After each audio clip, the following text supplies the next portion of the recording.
Luke 22 through 31, 22, 31 through 32, and 54 through 62.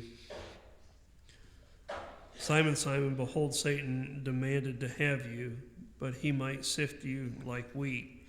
But I have prayed for you that your faith may not fail, and when you have turned again, strengthen your brothers.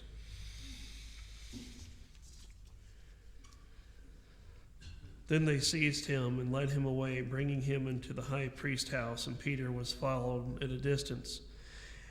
And when they had kindled a fire in the middle of the courtyard and sat down together, Peter sat down among them. Then a servant girl, seeing him, he sat down in light, and looking close at him, said, "This man also was with him." But he denied it, saying, "Woman, I do not know him." And a little later someone else saw him and said, "You're also one of them." But Peter said, "Man, I am not." And after an interval of about an hour, still another insisted, saying, "Certainly this man was also with him, for he too is a Galilean." But Peter said, "Man, I do not know what you are talking about." And immediately while he was speaking, the rooster crowed, and the Lord turned and looked at Peter.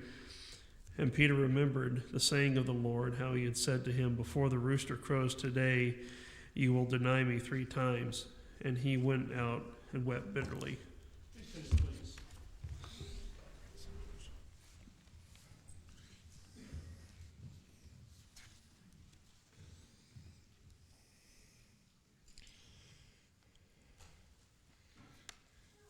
In the text that was just read, Peter had denied the Lord. In fact, the Lord had told and warned him, "Peter, Satan wants to try to get you away from following me. Don't do it. But when you're strengthened, you go, and when you come back, you go strengthen the brethren." And Peter's answer for that was not in the text that we were read. "Lord, I'm not only willing to go to prison for you, but I'm willing to die for you." It was there that the Lord said, "Peter, before the rooster crows 3 times, before the rooster crows, you're going to deny me 3 times.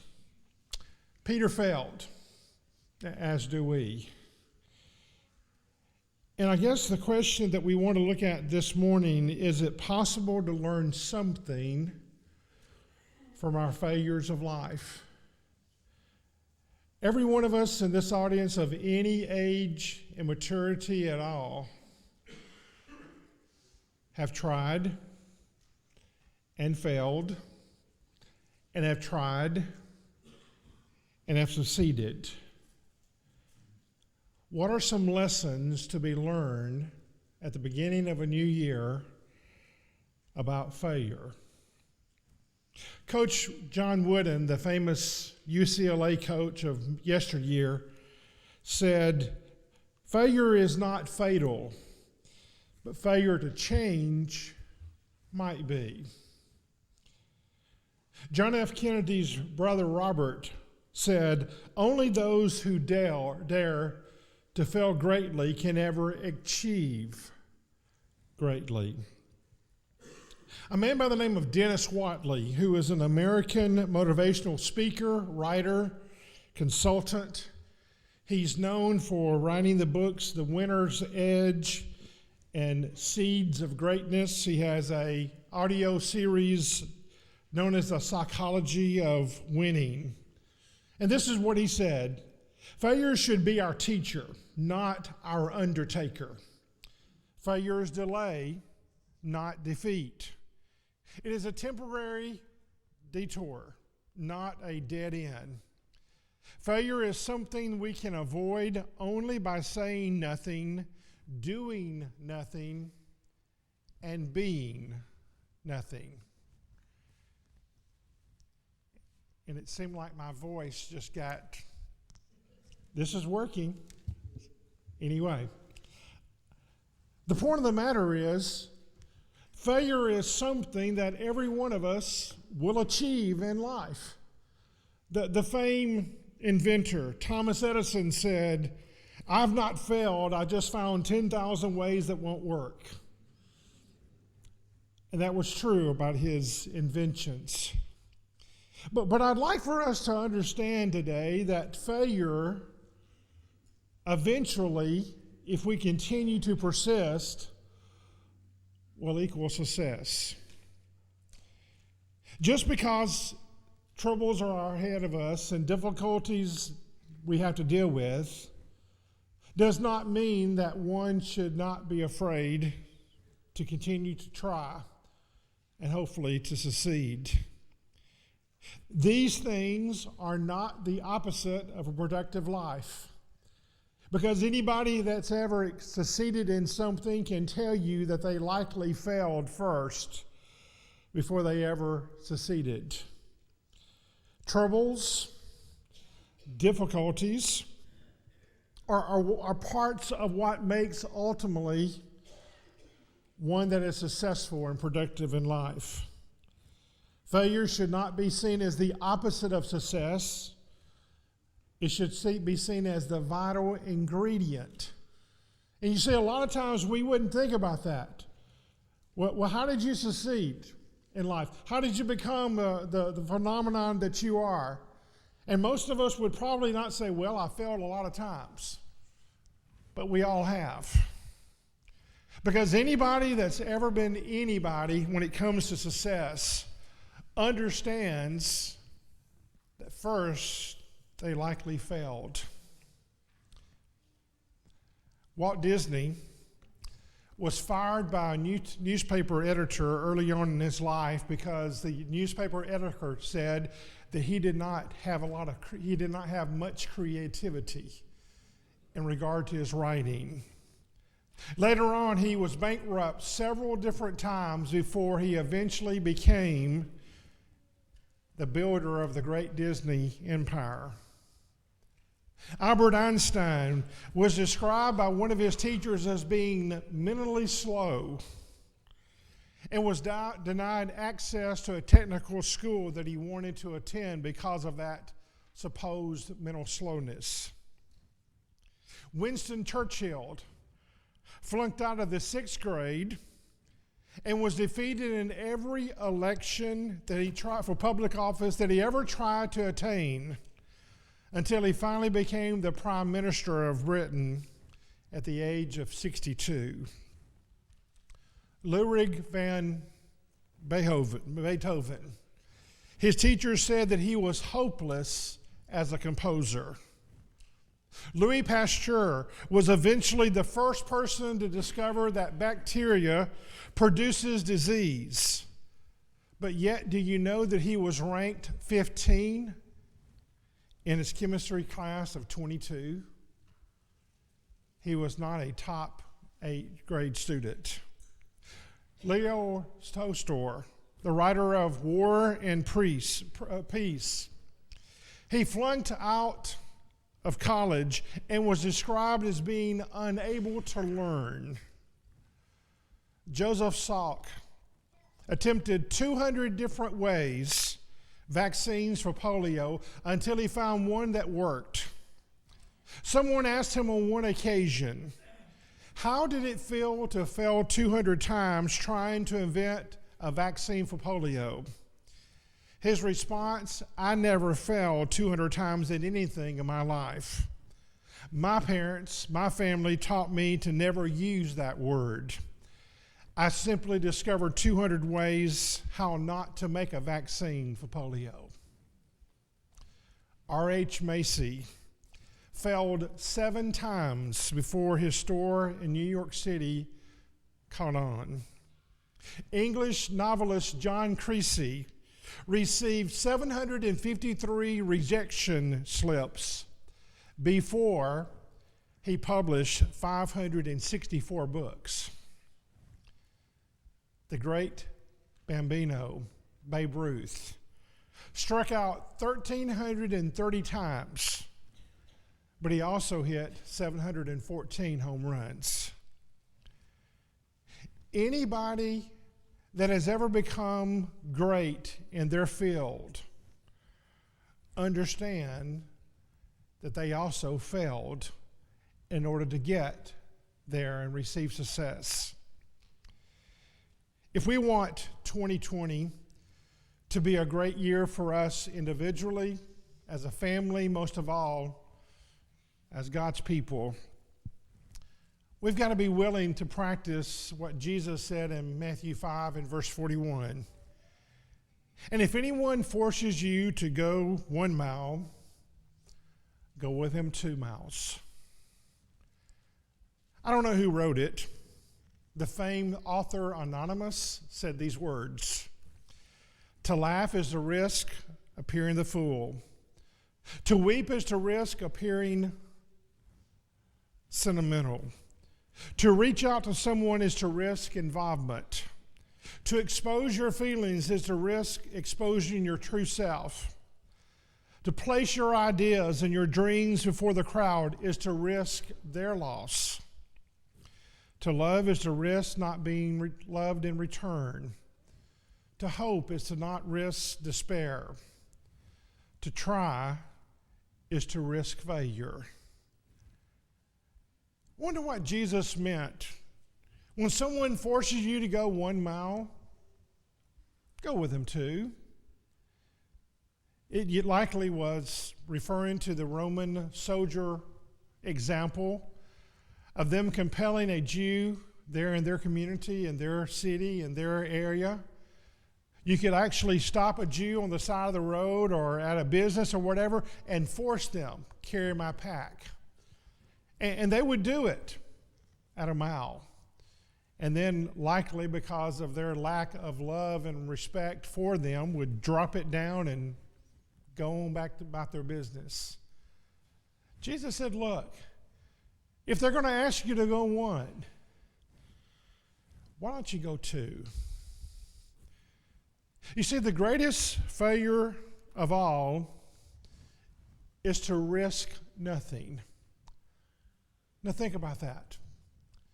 In Bible class this morning, we talked about that we need to look at ourselves as individuals, as a church, as a family of God here. There's always need for self-examination. But it's rather easy just for us to sit back and say, or let somebody else do it. Or, I've never done that before. I don't think I could do well in that particular ministry or that particular thing. The greatest failure of all is to risk nothing. Because the person that risks nothing, does nothing, has nothing, and I hate to say it, but there are nothing. One who refuses to go,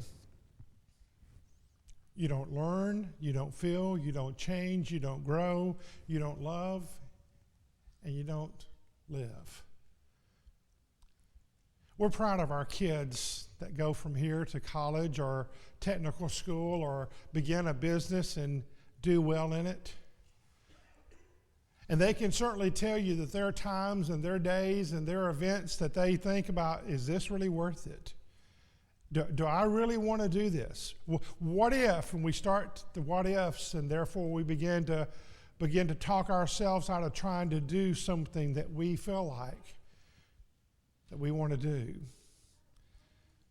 But a lot of times it's easy for us to become, as it were, chained to fear.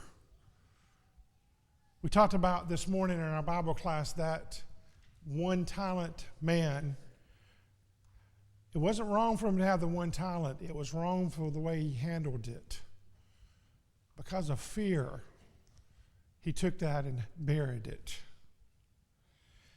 If we're going to try to go, it's going to take energy and it's going to take fortitude. But first, it takes a decision. You ask anybody that's ever started a business. You ask anybody that's ever, from a lack of, because of family, maybe never gone to college, and they've gone to college, or decided to become something that would be a little bit different than others. It all starts with a decision.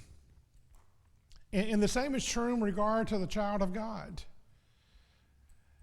Every one of us at one age or one time or the other in our accountability before Him decided, it's time for me to put off sin and to put on Christ.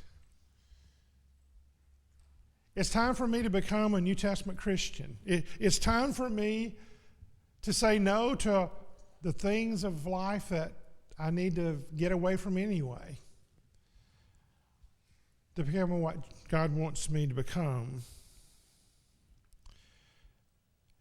You ask people that succeed in life, and they will tell you they understand this and then some principle. They understand what's involved in trying to live for and be like Jesus Christ. Or in their business, to go the extra mile, to remember who they are and what they're all about. Whatever area of life they're in, they know what staying late is all about. They know what practicing their art is all about. They know what's involved in trying to do it every single day. And that's why Jesus said in Matthew chapter 6, if we're going to seek Him first, then He comes first, not second or third or fifth or when it's convenient.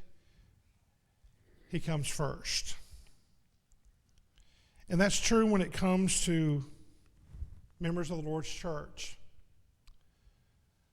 Those elders that serve as shepherds of the flock that we need to pray for, that we need to support, that we need to encourage, that we need to emulate their examples.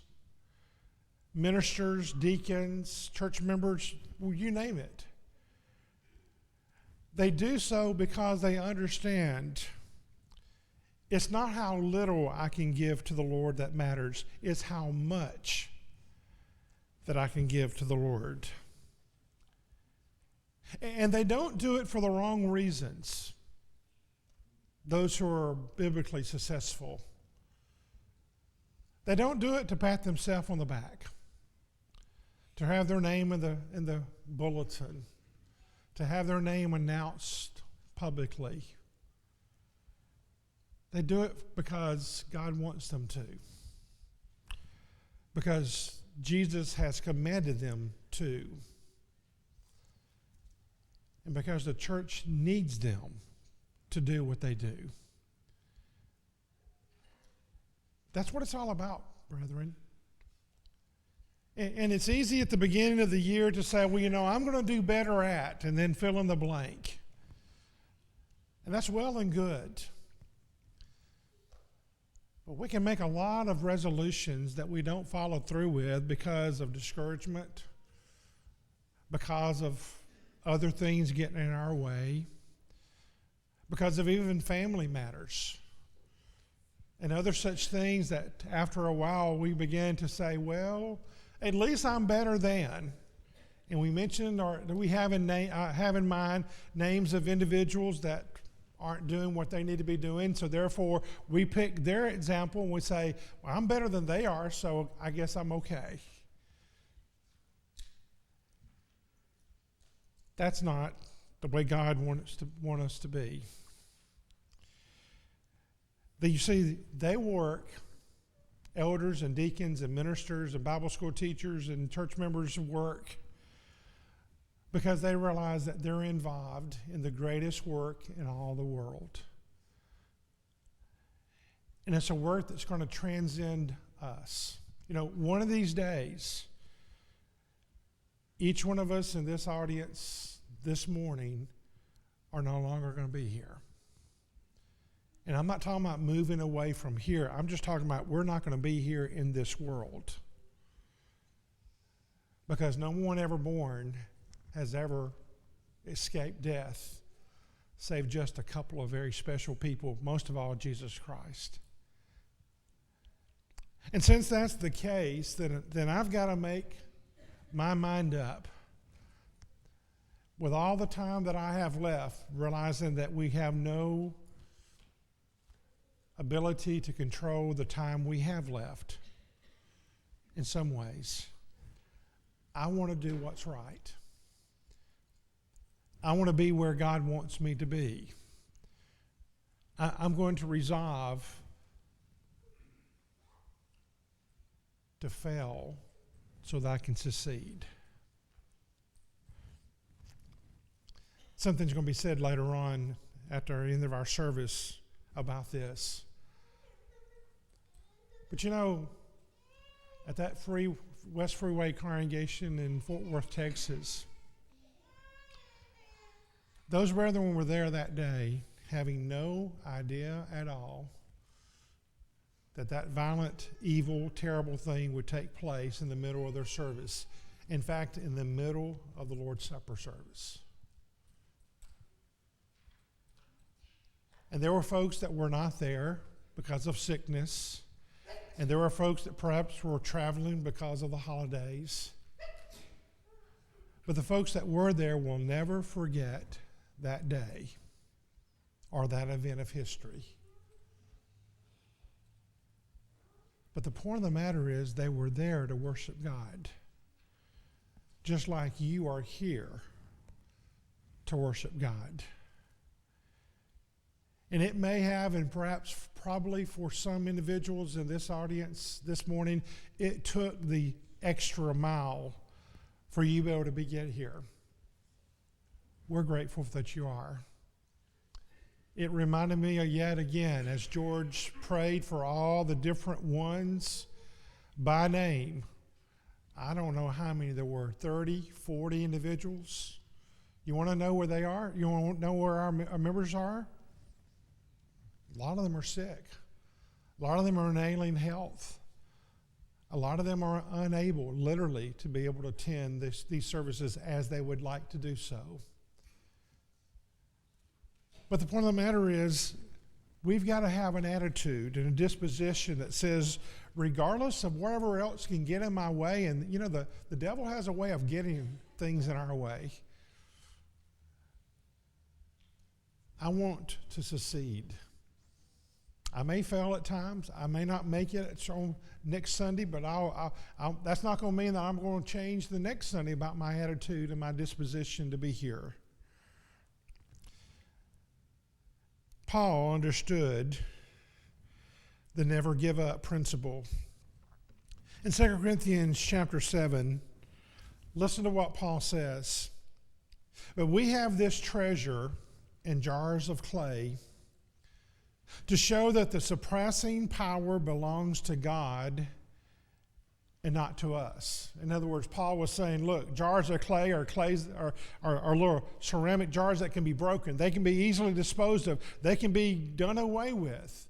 So the power's not in us. The power's in God through us. But then he says, we are afflicted in every way, but we're not crushed. We're perplexed, but not driven to despair. We're persecuted, but not forsaken. Struck down, but not destroyed. Always carrying in the body the death of Christ, of Jesus, so that the life of Jesus may also be manifested in our bodies. In other words, Paul was saying every single day that I live in the life that I live in the first century world, oh, I've got difficulties. I've got problems. I've got challenges that seem inescapable and insurmountable. But in every one of those situations, I know this: God is with me. God will see me through. I just need to never give up. As we have and began a brand new year of service to Christ in this community, particularly within this congregation, let us use, among many other passages we could turn to, this passage of 2 Corinthians 4. So let us not lose heart. Though our outward self is wasting away, getting older, deteriorating, have failing health, deal with all the issues of life that happen to people with the disease that we may have, or with old age as we get older. Our inner self is being renewed day by day. For this light, momentary affliction, notice the way Paul describes that, is preparing for us an eternal weight of glory beyond all comparison. As we look not to the things that are seen, but to the things that are unseen. And then he adds, for the things that are seen are transient. New King James says temporary. But the things that are unseen are eternal. In other words, Paul was saying, you may fail at times, but don't give up. Don't give in. How many times have we said it of individuals that have walked into this building and we thought, why are they even here with the condition that they are in? And the reason they are here is because they want to be here. They want to show and manifest Jesus Christ living in their life, even in the shape that they are in. And I hope and pray that that will be the way I look at life, and that others will join those individuals that show that example and do it so well from service to service. We may fail, but we will also succeed if we never give in or give up. And that's what Jesus Christ is all about. The Bible tells us he's the same today, yesterday, and forever. Which is a way of saying that regardless of whatever we face in life, he remains the same. For some of this audience this morning, perhaps, that become a New Testament Christian, he can be your Savior. For others, he needs to be your forgiver. He needs to forgive you of your public sins and make that right with yourself and with God and with this church again, or perhaps in a private way. You know, Jesus got tired, but he never gave up, did he? Why should we? If you need to respond to the Lord's invitation, we invite you to come, and together we